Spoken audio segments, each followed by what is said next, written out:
these kids are something that are special, and I want to show every kid about my story that you can go through turmoil in life, you can go through adversity and change it around. So I always share my story because I want people to learn from it and learn that, it doesn't matter where you start, it matters how you finish. Hey, Garrett, there's a perception out there that you're a little bit of a wild card, and, scouts have called you, maybe wild card off the field. I had a chance to speak with you at the Combine. You seem very humble, married. I believe you have a few kids. People are questioning whether or not you could shoot for a big market. Do you see that criticism, and what do you say to those folks? You know what? That's just people's opinions, man. Everyone's going to think that I'm the same old Garrett, but I can tell you right now with the bottom of my heart that's not who I am. I can't be that same person because my wife would have left me a long time ago. But that's not why I changed. I changed because I need to better my life. I changed so that kids can know wherever they come from or whatever that they do that they can change. I love my wife dearly. She's the best thing that's happened to me. I love my son. He's another big gift in my life. But, you can't.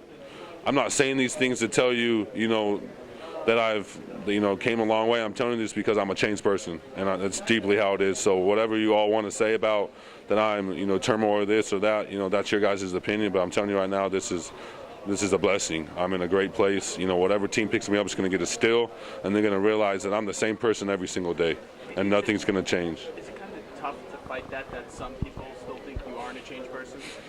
You know what? I just got to prove them wrong, man. Everyone tells me I can't do it. You're never going to make it. You're going to do this. And guess what?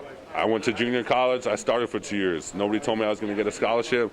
I got scholarship opportunities. Nobody told me I'm going to go to the NFL. I went to the NFL. So that just tells you flat out that I'm moving forward in my life. I put that stuff behind me. I have a better home. I have the good Lord has taken care of me. I'm a very religious person and love my family dearly. So I put all those things behind me and just continue to move forward. And I bring those people with me that have been there with me from day one. Can you describe that chip on your shoulder that's still probably there?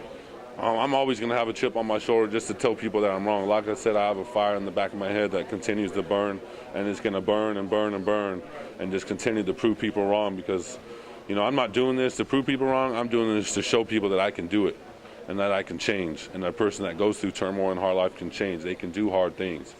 Like I said, if you guys are struggling or whoever's struggling in the world, don't let anyone tell you can't do it because you can. Just continue to fight, and it's a long road, but the road ends, and there's always light at the end of the tunnel, and I'm seeing it, and it's just awesome, man.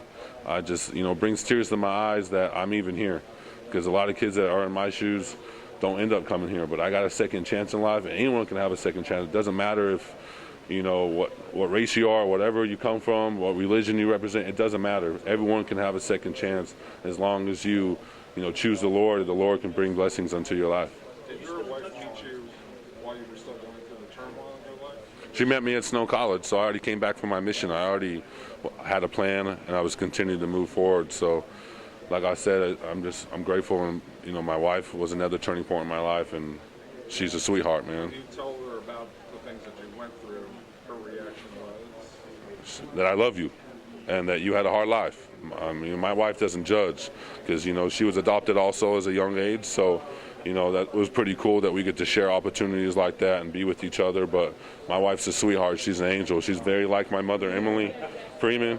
And, everyone says you married somebody like your mom, and that's exactly what I did. So I have two people in my life that continue to tell me what I need to do to better myself. And, I love my wife and I love my mom dearly, and they're just great people that I get to look up to and talk to and share insights about life and have them bless me and continue to give me guidance.